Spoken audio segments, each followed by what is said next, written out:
It's been 18 years since we last got a LEGO Harry Potter Shrieking Shack set, but now, in the summer of 2022, that drought will end with this set number 76407, the Shrieking Shack and the Whomping Willow. So before we dive on into the analysis of this set, make sure to hit that subscribe button and give the video a like if you would like to see an analysis video from me on the new 2022 LEGO Harry Potter Hogwarts expansion sets. Right, so this summer, LEGO are releasing at least 7 sets for the Harry Potter theme. The most anticipated of this lot is probably the Shrieking Shack set. This set contains 777 pieces and 7 minifigures for a retail price of £80, $90 and €90. So let's first get on into the minifigures, then we'll take a closer look at the set after that. We'll start off with the Golden Trio. Harry, Ron and Hermione all look similar to their minifigure counterparts featured in the 2019 Hagrid's Hut and 2022 Hogwarts Clock Tower sets, so they're not exactly unique. But that was to be expected, as those other sets are also based on the Prisoner of Azkaban, where they're literally wearing the same clothes, so there's no complaints from me. And as individual minifigures, I think they're fine, though I do wish the Time Turner was still printed on Hermione's torso like it was in the Hagrid's Hut set. The next minifigure we'll take a look at is Sirius Black. Now this minifigure is different to how he looks in the new and upcoming Sirius Black's Rescue set, which I find peculiar. He seems to have an overcoat on of some sort here, which is similar to what he wore in the 2019 Expecto Patronum set. In fact, the only real difference with this new variant of Sirius versus the 2019 version is that the stripes across his torso are coloured in dark tan rather than dark bluish grey. Peter Pettigrew is also slightly different from his 2020 Rise of Voldemort counterpart.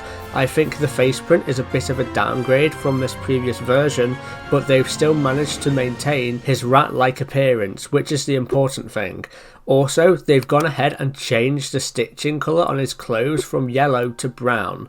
The rat form of Peter Pettigrew, also known as Scabbers, is also included in this set. So on to the last couple of minifigures. We have Remus Lupin in human and werewolf form. His outfit is very much a different look to what he wore in the 2018 Hogwarts Express set, which is the only other time we've seen a Remus Lupin minifigure for the last 11 years.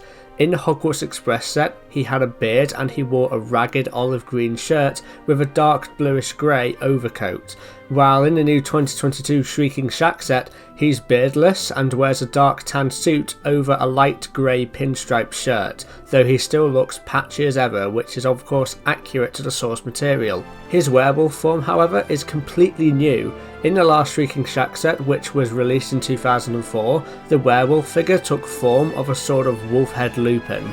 It was very wild indeed, with only his head being transformed, even though in the Prisoner of Azkaban film, his whole body fully transformed into a werewolf. This 2022 version is much better suiting then, with its special hind legs mould and its unmistakable wolf-like chest. The only thing I'm surprised at is the colour choice of dark tan here. I could have sworn that Lupin's werewolf was grey. I also did expect this set to come with an entirely new separate werewolf mould rather than a new separate minifigure, much like the new Sirius Black Padfoot mould, which is also featured in this set, but then of course the main play feature of this set couldn't be utilised if his werewolf form wasn't a minifigure. Speaking of that play feature, let's move on to that now. So the main play feature of this set allows you to hide the werewolf form of Remus Lupin behind a bundle of rocks which are housed on a turntable. Above the rocks suspends a bunch of clouds covering the moon. You can then turn this build on its turntable to shift the clouds and reveal the glow-in-the-dark moon, which in turn releases the werewolf Lupin. I think this play feature works nicely, and my previous theory before we saw pictures of this set was that the feature would take place inside the Whomping Willow, hence why it was included. There was a similar play function included in the 2004 version of the Shrieking Shack set, which took advantage of a small hut where the transformation feature would take place. But yeah, like I said, this set includes the Whomping Willow, which I think looks fantastic. I am glad we're getting a Whomping Willow build, even though we already got one nearly 4 years ago, and that's because we still haven't got one for the new 2021 to 2022 Hogwarts expansion system, as the previous one was intended for display with the old 2018 to 2020 Hogwarts expansion sets. I do prefer this new Whomping Willow though, as this one is slanted at an angle which looks very cool indeed. It also seems to be just as movable and poseable to the last version, but this time the tunnel entrance is located to the side of the tree, not located in the middle of its trunk.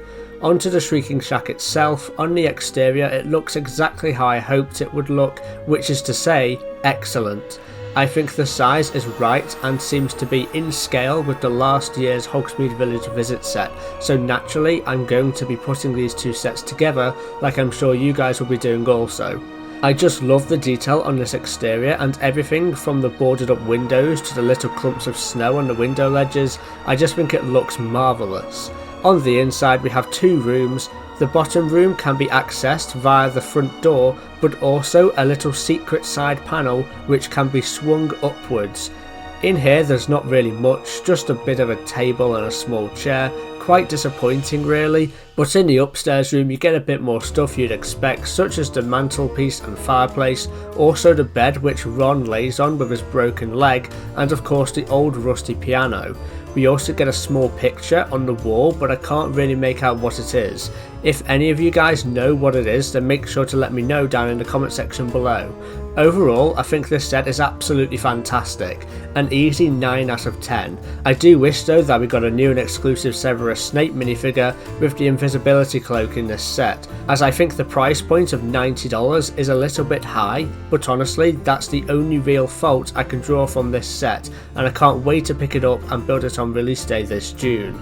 If you haven't seen my recent video where I conduct an in-depth analysis on the new upcoming Ministry of Magic set, then click the video on screen now. A big thank you to Sue Penn, Lucas Hatch, MLD Bricks, Kay Crossley and Brightest Witch Bricks, who are all tier 3 members of the channel. I'll catch you tomorrow with my in-depth analysis video on the new 2022 Summer Wave Hogwarts expansion set. I'll see you then.